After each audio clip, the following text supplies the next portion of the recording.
Meu filho trocou as fechaduras do apartamento que eu paguei com 32 anos costurando. Não foi por segurança.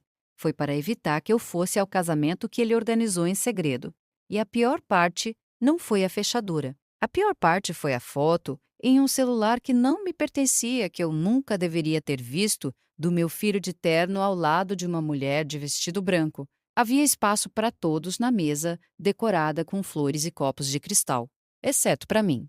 E o que eu descobri depois daquela foto transformou o chão da minha vida em areia. Meu nome é Ivone, tenho 70 anos e moro em uma casa com muros baixos e portão de ferro na Vila Industrial, em Campinas. Minhas mãos costuraram por toda a minha vida.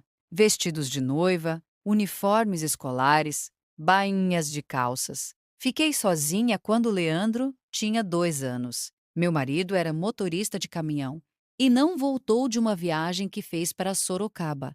Eu tinha 38 anos, com um menino no colo e uma máquina de costura. Isso era a única coisa que eu precisava. Eu costumava usar meus chinelos velhos para que ele pudesse usar aqueles tênis novos. Para que ele pudesse comer arroz com carne, eu comia arroz com ovo. Meu dedo indicador entortou de passar tecido pela agulha. Por 32 anos, trabalhei na minha garagem, sob a luz amarela, até as primeiras horas da manhã, na frente da máquina de costura Singer. Quando Leandro se formou em engenharia civil e conseguiu um emprego em uma grande construtora no Cambuí, eu chorei de orgulho no meio da feira, apertando um maço de couve contra o meu peito. O problema tem um nome: Bárbara, uma mulher loira com cabelo alisado, unhas de gel e carregando uma bolsa equivalente ao dinheiro que eu ganharia em 4 meses na aposentadoria. A filha de um desenvolvedor imobiliário. Pessoas que confundem dinheiro com educação. O período de namoro se transformou em noivado em um jantar japonês na Avenida Norte Sul. Leandro me levou de carro, mas a noite toda me corrigiu em silêncio. Não segure os pauzinhos assim, mãe. Não misture o molho, mãe. A mãe de Bárbara, tensa por causa das operações que ela teve e coberta de pulseiras, me perguntou o que eu fazia da vida. Quando eu disse que era uma costureira aposentada, ela arrumou a postura como se eu tivesse falado em outro idioma e virou o rosto para o marido. Leandro ficou vermelho e, para esconder isso, pediu mais saquê. Naquela noite, fui para casa de ônibus, sozinha, porque no carro de Leandro só cabia Bárbara e a imagem que ele queria proteger. Quando Leandro a trouxe aqui em casa, pela primeira vez, Bárbara ficou parada na porta e ficou olhando para o meu piso de cerâmica, como alguém andando descalço no chão de terra. Dona Ivone, a senhora já pensou em trocar esse piso? Está um pouco desgastado, não é? Ela disse, alisando a beirada da saia como se o ar na minha casa estivesse sujando suas roupas. Leandro deu uma risada estranha e mudou de assunto. Eu enchi a caneca de cerâmica que minha mãe me deu antes de partir com café filtrado. Bárbara olhou para a caneca, franziu o nariz e pediu um copo de água. Ela disse que depois das 4 horas, a cafeína causava dor de cabeça. Eu bebi meu café puro e, com ele, engoli também o primeiro de muitos insultos. Mas Leandro apareceu em uma noite de sexta-feira com aquele olhar de menino perdido que ele tinha desde os 5 anos de idade. Mãe, se nos permite morar no apartamento? Eu tinha um apartamento de 2 quartos no Cambuí. Eu o comprei trabalhando a vida toda, por 32 anos, com agulha e linha, com o dinheiro do seguro que recebi quando perdi meu marido, e vendendo 2 terrenos que herdei em Valinhos. Quando todos me diziam para vender barato, eu segurei aqueles terrenos com unhas e dentes. 20 anos depois, o valor do terreno aumentou e eu comprei o apartamento que seria minha garantia. Eu o aluguei por 4.500 mensais. Esse dinheiro cobriu meu seguro de saúde, meus medicamentos de pressão arterial e me permitiu dormir em paz. Eu li a mensagem que ele me mandou depois 3 vezes, cada vez mais devagar. Até que nos organizemos, nós pagaremos as taxas de condomínio. No dia seguinte, entreguei a chave. Eu nem pisquei, porque as mães ficam burras quando amam. Quando as conversas sobre casamento chegaram ao tópico de habitação, o problema cresceu junto com ele. Bárbara queria morar em um lugar adequado ao seu status. Todo o salário de Leandro estava indo para manter o estilo de vida deles. Cartões de crédito cheios até o limite, as parcelas dos carros importados, uma academia para ricos, restaurantes caros todo fim de semana, e então a mãe ingênua se envolveu. Bárbara não agradeceu o apartamento. Ela olhou para a planta baixa e, bem na minha frente, como se não me visse, disse a Leandro: Querido, a gente precisa derrubar essa parede da cozinha e trocar esse piso horroroso. Parece a casa de uma avó. A casa da avó, porque foi comprada com o dinheiro que a avó ganhou com o suor da testa. A data do casamento foi definida como abril. Seria uma grande festa de acordo com Leandro. Mas os meses se passaram e ninguém me ligou para nada. Não para escolher tecido, não para dar minha opinião sobre as flores, nem mesmo para provar o vestido da mãe do noivo. Toda vez que eu perguntava, eu recebia a mesma resposta fria. Bárbara e a mãe dela estão cuidando de tudo, mãe. Você pode relaxar. Numa quarta-feira de março, Gorete, minha vizinha, há 28 anos, entrou na cozinha sem bater na porta. O rosto dela estava tremendo e ela apontou o celular para mim. Dona Ivone, sente-se, por favor. Você precisa ver isso. O neto dela havia encaminhado pelo WhatsApp uma foto que circulava no perfil de uma conhecida da Bárbara, Leandro sorrindo até as orelhas em seu terno azul marinho. Bárbara com um vestido branco e buquê de lírios. Seus pais estão erguendo taças de vinho espumante. Colegas de trabalho da construtora, amigos bem vestidos, pessoas elegantes que eu nunca tinha conhecido antes. Uma mesa longa decorada com velas e arranjos de flores caros em um restaurante no Cambuí. Legenda: Nós nos casamos em uma cerimônia civil, apenas para amigos próximos e familiares. A grande festa será mais tarde, mas hoje foi perfeito, apenas para amigos próximos. Apertei os olhos para olhar para aquela tela minúscula. E o mundo congelou. A mulher que costurou por 32 anos para que aquele homem pudesse existir não estava entre os mais próximos a ele. Gorete ficou ali parada, esperando a minha reação. Eu segurei a beirada da mesa de fórmica tão forte, com as duas mãos, que a unha do meu polegar rachou. Eu não chorei. A dor pulou as minhas lágrimas e penetrou no meu estômago como um punhado de pregos frios. Liguei para o Leandro na mesma noite. Tocou 6 vezes. Quando ele atendeu, ouvi risadas e música ao fundo. A voz dele estava naquele tom de gerente apressado. Oi, mãe. Eu estou lidando com algo agora. Aconteceu alguma coisa? Leandro. Eu vi a foto, o barulho ao fundo diminuiu. Ele se afastou de alguém. Então o silêncio caiu e depois ele foi pego numa enxurrada de palavras improvisadas. Mãe, foi uma coisa simples, foi só um almoço, a Bárbara organizou tudo, a gente ia convidar a senhora para a festa principal. Eu não queria te incomodar. A Bárbara pensou que a senhora faria. Não complete essa frase.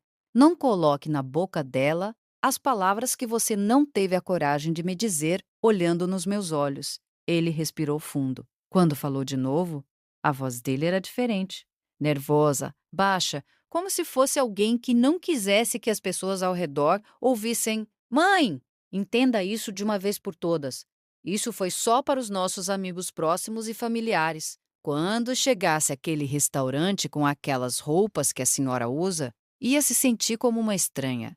Nós fizemos isso para te proteger, para me incomodar. Eu repeti lentamente, mastigando cada sílaba. Eu costurei por 32 anos. Fiquei viúva com um bebê. Eu passei um apartamento inteiro para você. E você me poupou desse incômodo. Mas, mãe, você tem razão, Leandro, eu disse. E a minha voz saiu macia como algodão. Eu já não ia me sentir à vontade lá de qualquer maneira. Aproveitem a lua de mel em Búzios. Que Deus abençoe o casamento de vocês. O alívio dele era como alguém tirando sapatos apertados. Você é incrível. Quando voltarmos, vou passar aí para tomar café. Eu desliguei o telefone e, sentada no escuro da cozinha, escutando o tic-tac do relógio do meu marido na parede, eu contei os segundos de um silêncio que parecia mais pesado que as palavras. Ele não estava poupando nada de mim. Estava escondendo de mim, estava protegendo a noiva de ter uma sogra com mãos engrossadas por linha e agulha. Ele estava protegendo seus convidados de elite do constrangimento de sentar na mesma mesa com a costureira da vila industrial. Mas eu não tinha a intenção de manter essa dor silenciosamente dentro de mim. Desta vez não, porque 5 dias depois, Goretti bateu na minha porta de novo. E desta vez não era uma foto. O neto dela, estagiando em um escritório de advocacia no centro de Campinas, ouviu uma conversa entre os colegas. Leandro e Bárbara buscavam assessoria jurídica sobre como transferir a escritura do meu apartamento para os nomes deles. Como justificativa, foi mostrada a aquisição de propriedade através do uso contínuo. A alegação era de que a proprietária idosa não estava em condições de administrar a propriedade. Para me proteger, eu não estou em condições de administrar. Costurei por 32 anos, criei um filho sozinha, comprei uma casa, paguei as contas em dia e meu filho me achou incompetente. Na manhã seguinte, antes do galo do vizinho cantar, eu já havia me levantado. Lavei o rosto, fiz um coque apertado no cabelo e vesti as mesmas roupas que eu vestia quando tinha uma entrega grande, calça escura e camisa de malha azul. Se você vai cortar um tecido difícil, você precisa se vestir apropriadamente para trabalho pesado. O primeiro telefonema foi às 7 da manhã. Era a dona Nelza, a advogada aposentada que morava a 3 ruas de distância e para quem eu tinha costurado o vestido de formatura da filha de graça, porque ela estava passando por dificuldades financeiras naquela época. Ela atendeu o telefone no segundo toque.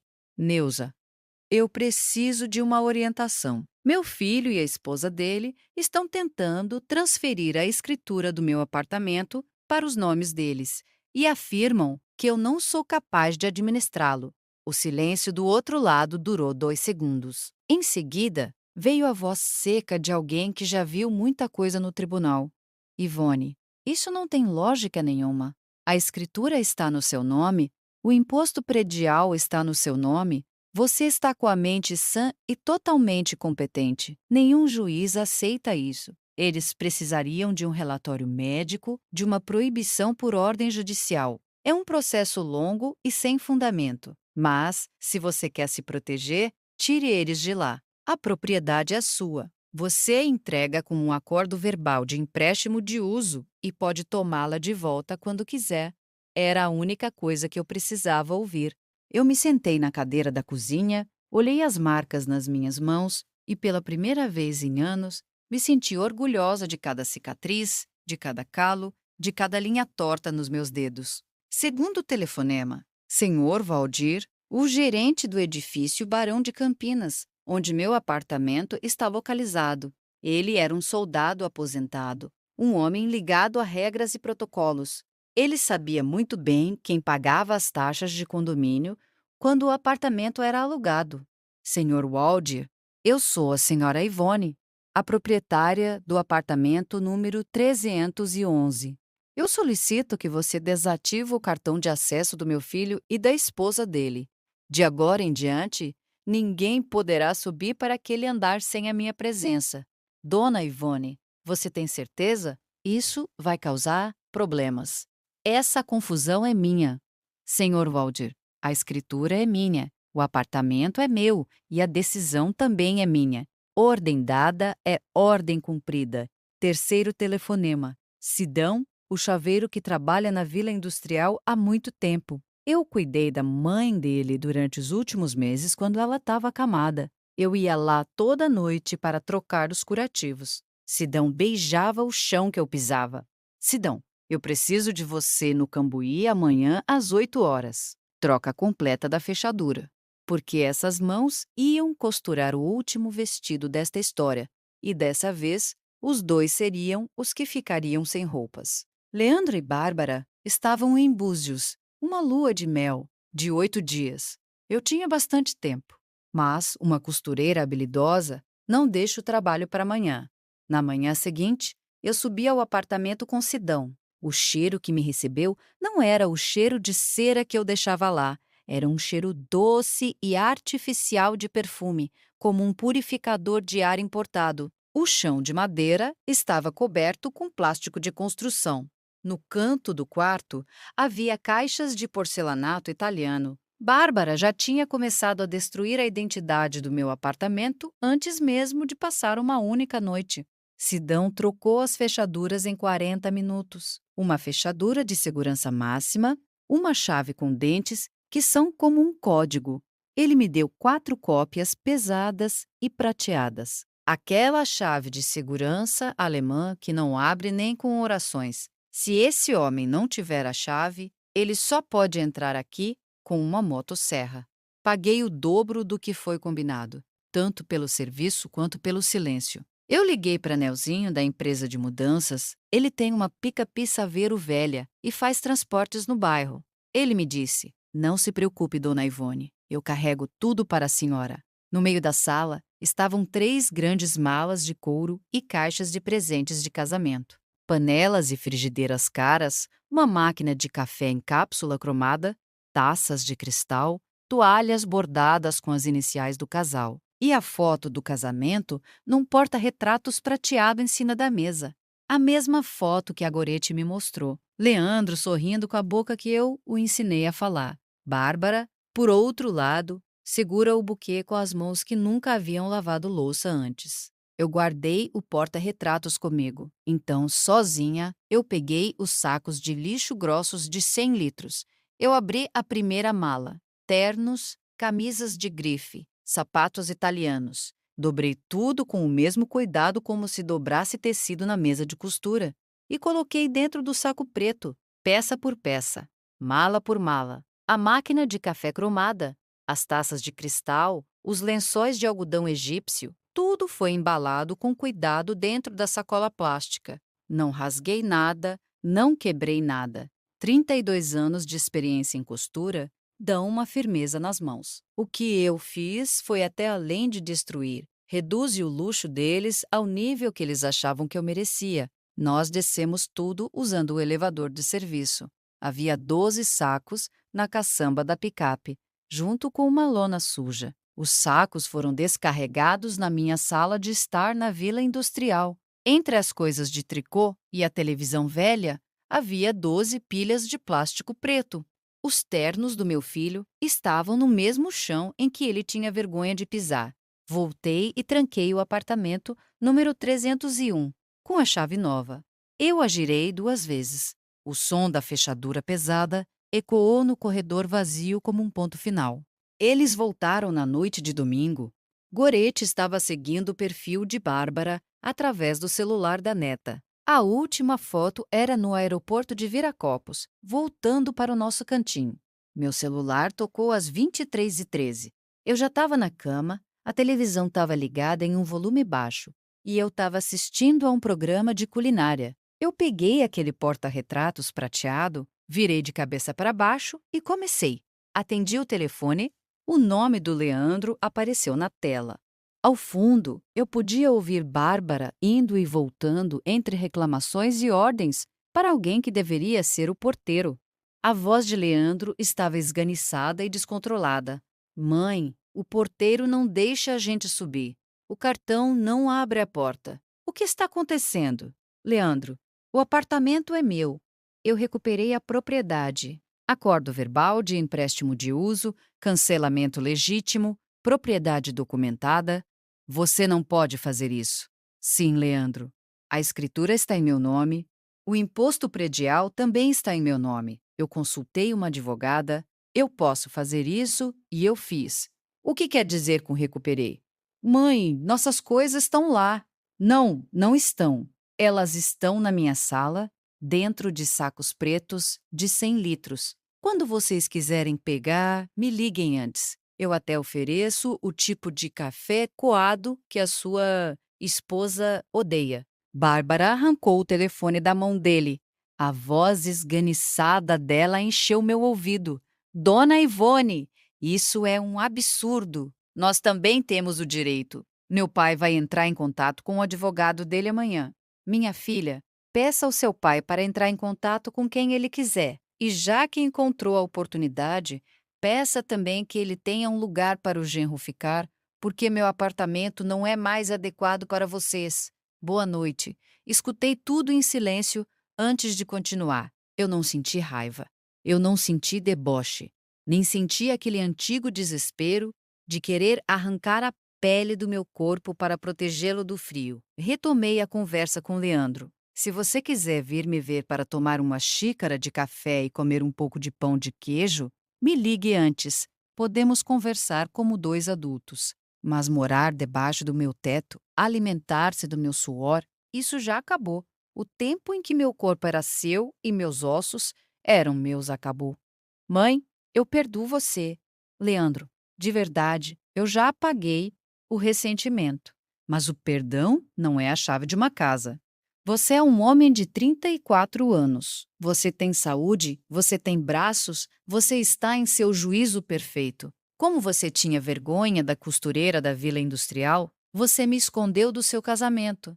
Agora eu também estou protegendo minha velhice da sua irresponsabilidade. Vá com Deus, meu filho. Ele permaneceu em silêncio. Escutei a respiração dele ficar regular no telefone.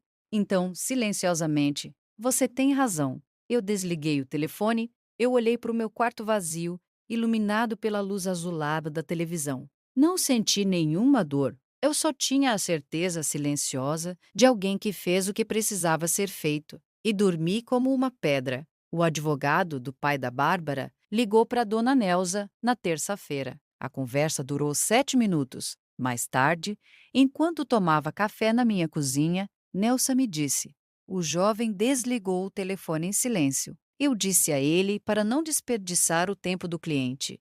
Não há nenhuma base legal. 4 meses depois, Leandro me ligou de novo. A voz dele já não era a voz de um engenheiro civil, era a voz de um homem cansado. Mãe, a Bárbara foi embora. Ela voltou para casa da família dela. Ela disse que não nasceu para viver em condições apertadas. O meu trabalho na construtora foi cortado durante a reestruturação. Estou morando em um quarto alugado, perto do terminal de ônibus. Mãe, me deixa ir para casa. Os meses seguintes foram os meses mais fáceis da minha vida. Comprei um tecido lindo e costurei uma cortina nova para a cozinha. Eu matriculei a neta da Gorete, Tainá, no curso de costura que comecei a dar na garagem. 3 estudantes no primeiro mês, 7 no terceiro mês. Eu aluguei o apartamento no Cambuí de novo e o dinheiro começou a entrar na minha conta regularmente, novamente, todo dia 5 do mês. Às vezes eu acordo no meio da noite e fico deitada no escuro e fico pensando se eu deveria ter agido antes. Mas aí eu levanto, acendo a luz da garagem e olho para a máquina de costura Singer. A mesma máquina que costurou a vida do meu filho, costurou a minha dor e agora costura o futuro das meninas que precisam aprender que as nossas mãos são a melhor ferramenta. Descobri que a velhice não começa quando o corpo se cansa. A velhice começa quando paramos de acreditar que ainda há linha na agulha. E a minha agulha está cheia. Eu vou ligar a minha máquina de costura Singer na tomada. Eu tenho uma encomenda cedo amanhã e a dona Ivone não perde nenhuma entrega. Você acha que eu fui muito dura com o Leandro? Ou eu fiz o que toda mãe deveria ter feito? Me contem nos comentários, porque essa história é mais comum do que nós pensamos. Me digam nos comentários de onde vocês estão escutando, porque eu gostaria de saber quem está do outro lado dessa história. Se você também vivenciou uma situação parecida, fez o melhor que pôde e sentiu que nada foi o suficiente, me conte nos comentários. Eu quero ter notícias de vocês. Se você conhece uma mulher que precisa ouvir isso hoje, envie este vídeo para ela. E se essa história te afetou, fique comigo, se inscreva, porque toda semana tem uma história aqui que vai fazer você pensar.